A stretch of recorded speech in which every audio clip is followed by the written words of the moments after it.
Americans are capable of achieving extraordinary things when they have the freedom and opportunity to do so. This is American Potential. And here's your host, Jeff Crank.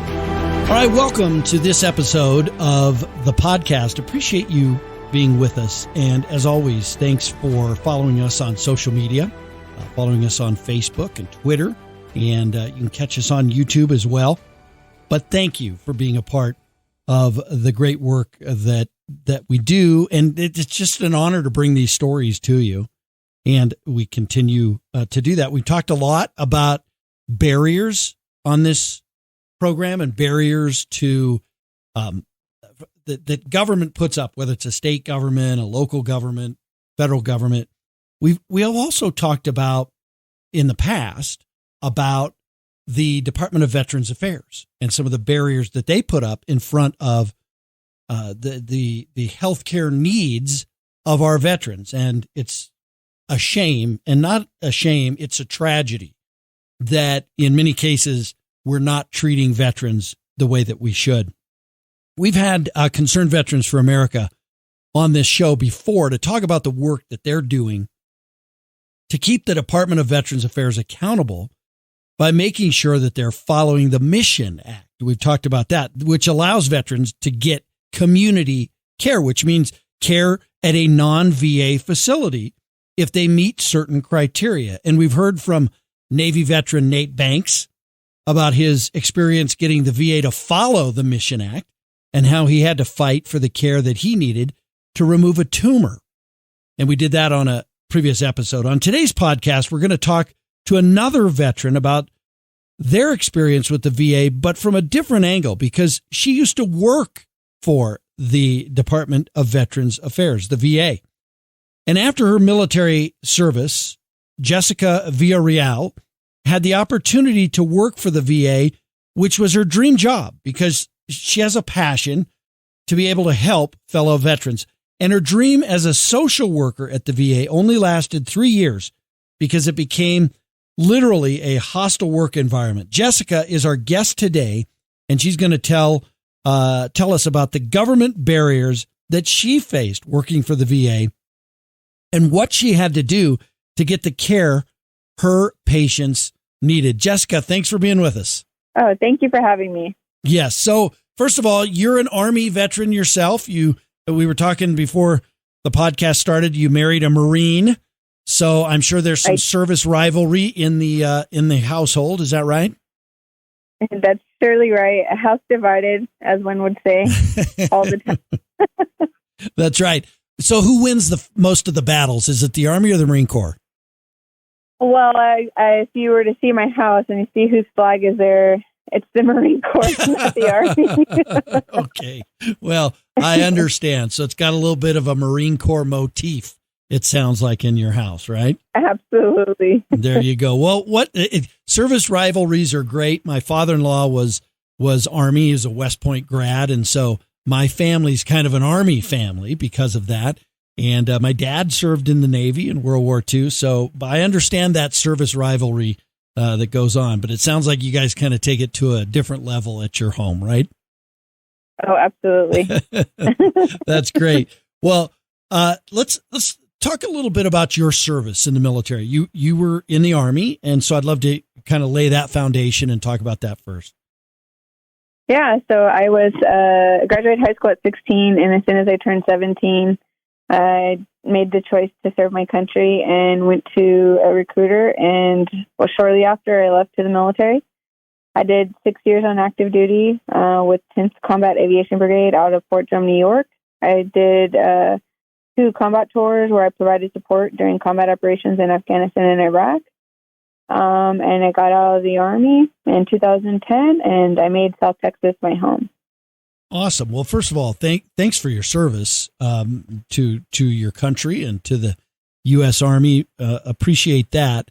And so this was important to you. How did you get this passion for caring for veterans? Was it through your service and meeting them, or was it before then? Or how would you say you got this passion for caring for veterans? Well, I think one of the big things that I mean, most veterans, if not all, can agree on with me is that the transition getting out of active duty is difficult. And having gone through that myself and seen the difficulties of transitioning out of active duty, it kind of just fell on my lap. Mm-hmm. I got involved with a local nonprofit when I first got out. A wonderful Marine Corps Sergeant Major female took me under her wing, and she had a nonprofit where she was fighting for VA healthcare in our area. And she took me under her wing and just said, hey, she volunteered me. Apparently Marines have a thing for me. It sounds like it. Yeah. And so she volunteered me like, hey, you're going to be my events coordinator, and you're going to go on radio and TV, and you're going to go ask donors for money and this, that, and the other. And I just learned to hearing other veterans' stories and then their willingness to share with me because they felt relatable to me because I too was a veteran, was really what opened my doorway into advocacy for veterans. So it's kind of how I got into the field very long ago, 2010, when I moved down to where I call home in the Rio Grande Valley of Texas. That's where I started my advocacy life for advocating for veterans. Gotcha. Now, and you graduated, you have a master's degree in social work.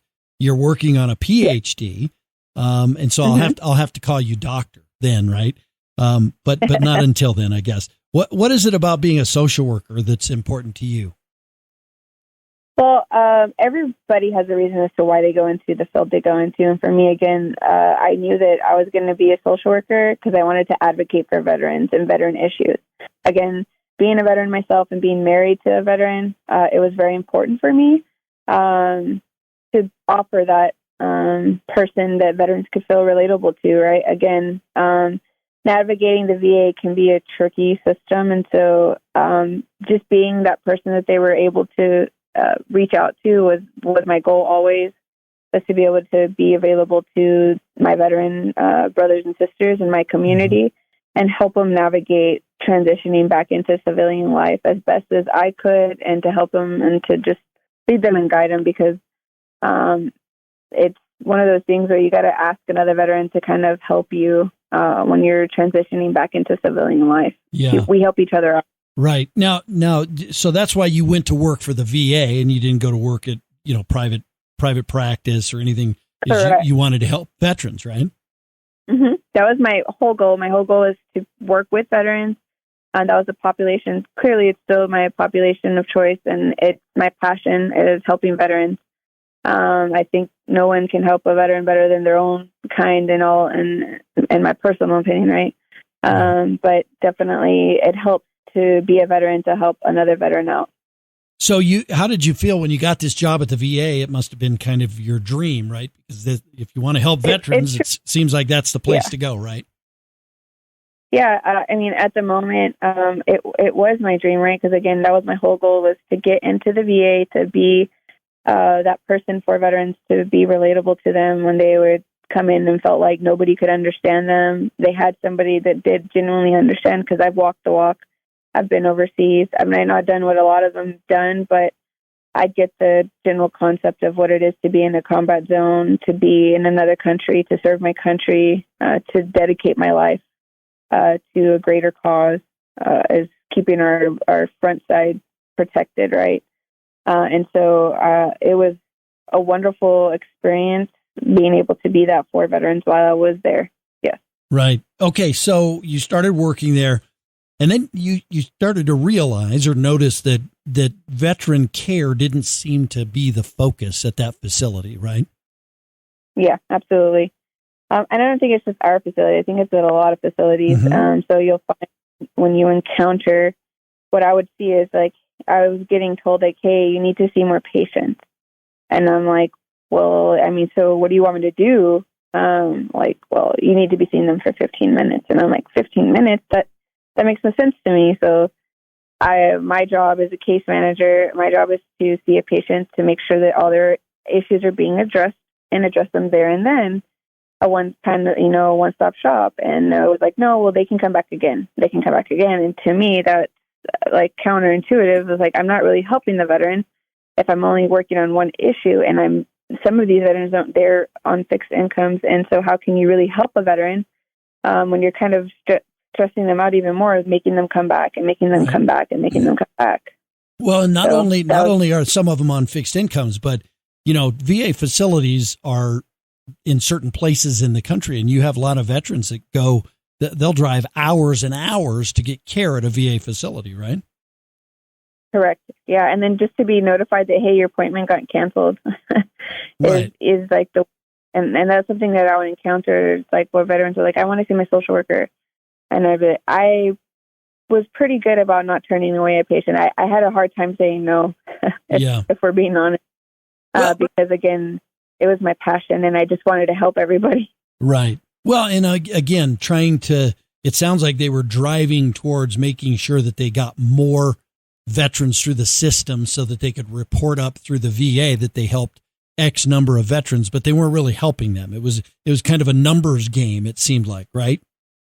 Absolutely. I've said that before on record that the VA is a number game.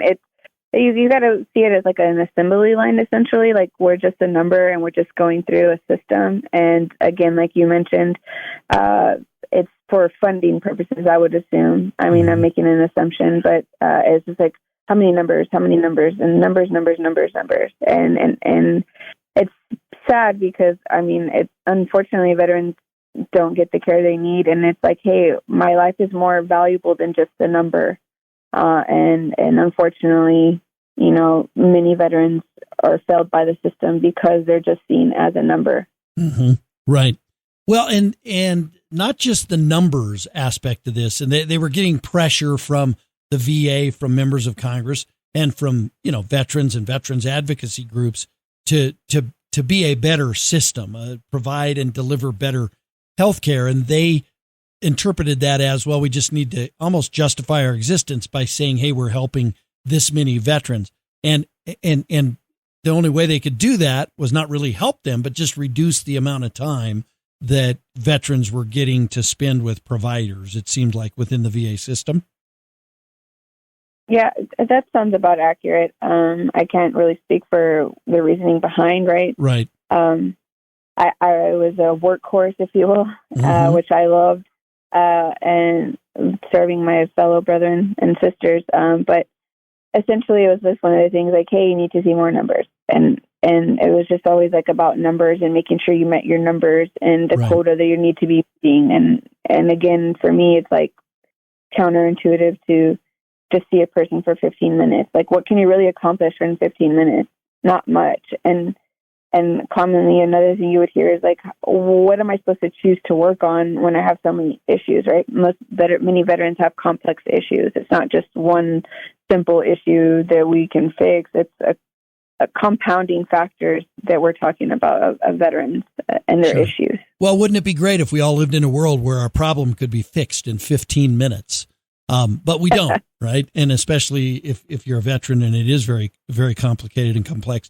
And then this was kind of exacerbated, I guess, by they're trying to throw more people through the system.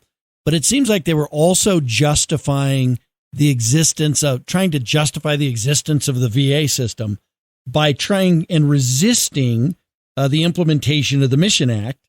And so what you were trying to get your patients community care, which again, maybe we can quickly talk about. The Mission Act allowed for the care that if veterans want and like the VA system, and that's where they want to get their health care from, they can continue to do that. But the Mission Act gave them the opportunity to go outside of that and get care at other facilities if that's what they felt was correct. But it seems like you started getting resistance to getting your patients community care outside of the VA system, yes? Yeah, I would encounter providers, doctors who are like, well, why do I need to put this consult in, or why do I need to do that? We have the service here. They have it here. No, I'm not signing this form. I'm not doing that, or I'm not doing this. And I'm like having to fight and justify for the patient by doing chart reviews and things like that. Like, hey, this is their choice. They have the right to choose. And reminding them, like, we're not meeting the criteria that they're needing. So, and according to the Mission Act, there's 6 different ways you could enact that in particular. And one of the biggest things for me in my community is that we live 250 miles. I think about 4-hour drive is the closest actual VA hospital for me. And so our community relies heavily on community referrals. And so when I encounter that, it's just fighting for my veterans and justifying and saying like, hey, no, that's not right. They meet the criteria, and this is why they meet the criteria. Yeah. But what you would is not everybody's willing to do that, like work and review and sit there and look at through each patient's chart that's encountering this issue. But again, I didn't care because this is my passion, right? And not to say that other people don't care, but they might not care as much as I do. Right. So in other words, what you're saying is you had doctors and others within the VA system who would say, well, no, let me even back up. You had Congress pass a law signed by the President of the United States that basically said, look, we want to treat our veterans with respect and dignity in their health care. And so if they want to go to a VA facility, they can. But if they want to go somewhere else and get community care, they can. And that's the will of the elected representatives of the United States through Congress. They passed that. And then you had these folks within the VA, doctors and others, saying, well, I'm not going to sign off on that. I'm not going to let this patient go outside and get community care because we provide that service within the VA system. And so I'm not going to do that because they should just come to us. Is that what was happening? Essentially, yes. It's like, no, we have the service. And I'm like, yeah, but we don't have it offer it in the 30-day time limit that's required of us. So if they want to go out elsewhere, they have the right to do so. And so it took me like continuously fighting for my patients in particular.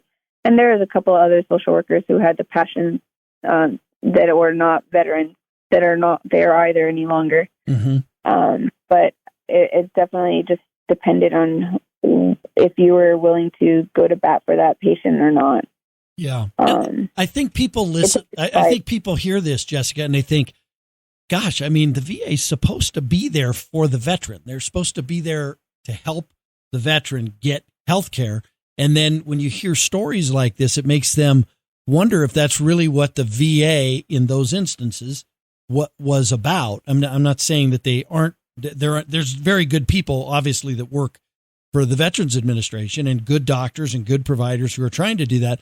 But in the situations that you're highlighting, it seems like it got more about protecting themselves and protecting the VA than providing good care to veterans. Oh, absolutely. That's 100% correct. I mean, I saw even getting told to redact notes because I couldn't write what the veteran told me because I was against the agency if I wrote what they wrote. And I'm like, what? This is what the veteran told me. I'm quoting verbatim what they're saying because they feel discontent with their service. Why can I not express it in their chart? No, you're against the agency if you do that. Yeah. Having to redact a note because of that. I mean, even speaking about myself and my healthcare and mental health in particular, getting told no, we have the service here. You cannot go out in the community. And I'm like, I work here. I don't want my care here. I want it in a different area. And then they were trying to send me to another location that associated to the VA. And it was unethical of me because my husband was a patient to the therapist, and the therapist there happened to be a really close friend of mine.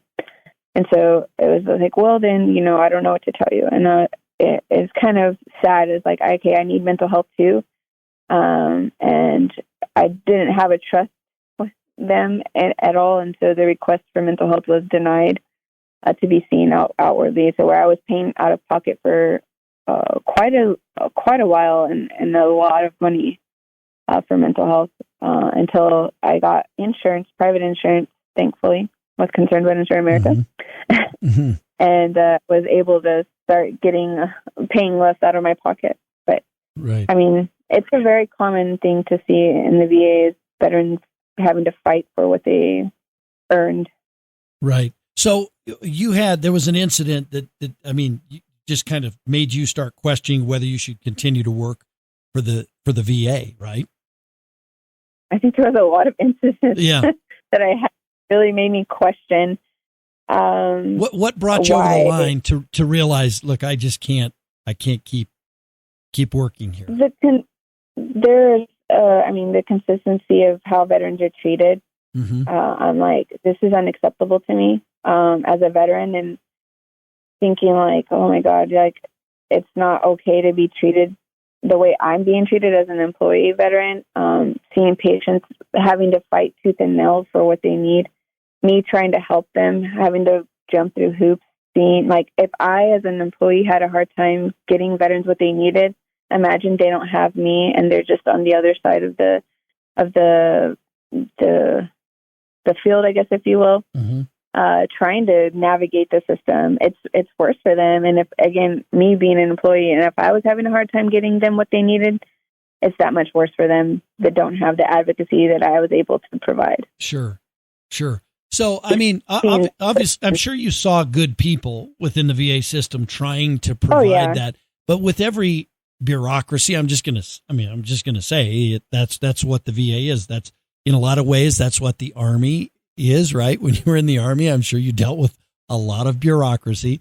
There's people within that are really working hard and trying to do a good job. But then there's also just the system that kind of grinds you. And I mean, was that kind of your experience? Was it was sort of built more around the system than around the veteran? Yeah, essentially, yes, 100% correct. So again, I went in there thinking I could change a system, one person inside, right? But then you start seeing that it's a bureaucracy, as you mentioned, and that it's a lot harder to change from the inside. And there are, like you mentioned, some wonderful people that work there. But I feel like those people are few to the people who are just there essentially for like a check in the box, it seems like, or for a paycheck, if you will. And so you have those people who do care, but then the bureaucracy, the way the system is made, kind of outweighs the good people. And so it makes it difficult. And that's kind of how I ended up transitioning out. And I said, hey, I can't make a change within the system. Why not join a team that has more power and a more powerful, impactful way by changing policy? And that's why I joined Concerned Veterans for America. Yeah, right. So, and I appreciate that. And I guess you've been able to continue once you left the VA. You still have this desire and this heart for helping veterans. So what are you doing now to be able to do that? Yeah, so right now I am the Grassroots Engagement Director for Concerned Veterans of America in the Rio Grande Valley in Texas. Mm-hmm. I advocate, educate, empower, and connect my community and bring awareness to our local community about veteran issues and how we can help as a community to be an activist for our veteran community, and just really empowering and educating on the local community, teaching veterans how to navigate the Mission Act because we know that the VA doesn't implement it correctly, and letting them know, hey, this is available to you. This is how it should be working. Let's help you figure it out so that you can work it to your advantage and the way it should be meant to be worked. And then it's just essentially just community, lots of community engagement, just letting people know that we're there in the Rio Grande Valley and that we are there to stay. I'm trying to work our community and that we make it a household name and where I'm at, right? Because we're still pretty new to my area. Mm-hmm. And it's just a lot of community building and making a lot of relationships right now is what I'm personally doing. Right. So if somebody listening to this right now wants to get involved, where's the best place for them to go and get involved? Yeah, so you can go to our website, which is cv4a.org. And there on the, once you get to the website, it'll kind of automatically prompt you to be able to join and sign up for our newsletters. And it'll give you the option there to sign up to be a volunteer. And it'll alert us and let us know that, hey, we have a new person in our area. If they're in my area or anywhere that we have a chapter, and they'll be able to connect with somebody so that we can help them learn more about Concerned Veterans for America, CVA, and how we can work together wherever they are, if they're in my local community or in another state.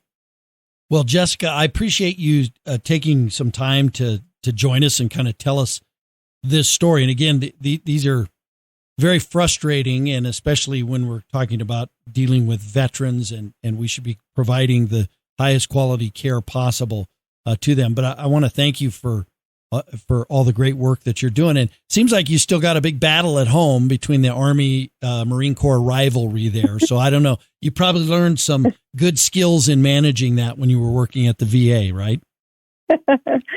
Yeah, something like that. well, that's good. Well, thanks for joining us. I appreciate it. Thank you. Yes. Okay. So listen, this is one of those things. I mean, imagine that Congress passes a law that says to the Veterans Administration, listen, you're going to provide the best quality care you possibly can to our veterans. And if they choose to go somewhere else and have choice in the health care that they get, it's your job to provide it to them. It's your job to provide that choice. In addition to health care, you have to provide them choice. And you have people within that bureaucracy that have resisted that and done it so that they can keep their jobs in some cases so that they can justify their existence as the Veterans Administration. Take care of veterans. Don't worry about your job. If you take care of the veterans and you do a good job at that, guess what? You'll have job security. The VA will be around for a long time if you do that. So it's very disheartening when, even the Congress of the United States passes a law, the President of the United States signs it, and a bureaucracy decides, well, we're just not going to implement it because we don't like it. We can't stand that. That's the rule of law must stand. Congress and the President of the United States, when they pass a law, sign it into law, and it becomes public law, it should be followed, and we shouldn't tolerate frankly, bureaucrats just deciding that they're going to do something different. So I'm very glad that Jessica stood up to help these veterans, and so many others are standing up and doing the same thing. Again, join us on Facebook, Twitter, YouTube. Leave us a review on your favorite podcast platform. Would love to have you do that. And of course, you can go to AmericanPotential.com and submit your story there. If you've got a great story to talk about breaking these government barriers, government-imposed barriers, we'd love to hear those. And you can always send me an email at jeff@AmericanPotential.com. Thanks for joining us. Thank you for listening to American Potential. You may listen to more stories from Americans working every day to expand freedom and opportunity in their communities by visiting AmericanPotential.com.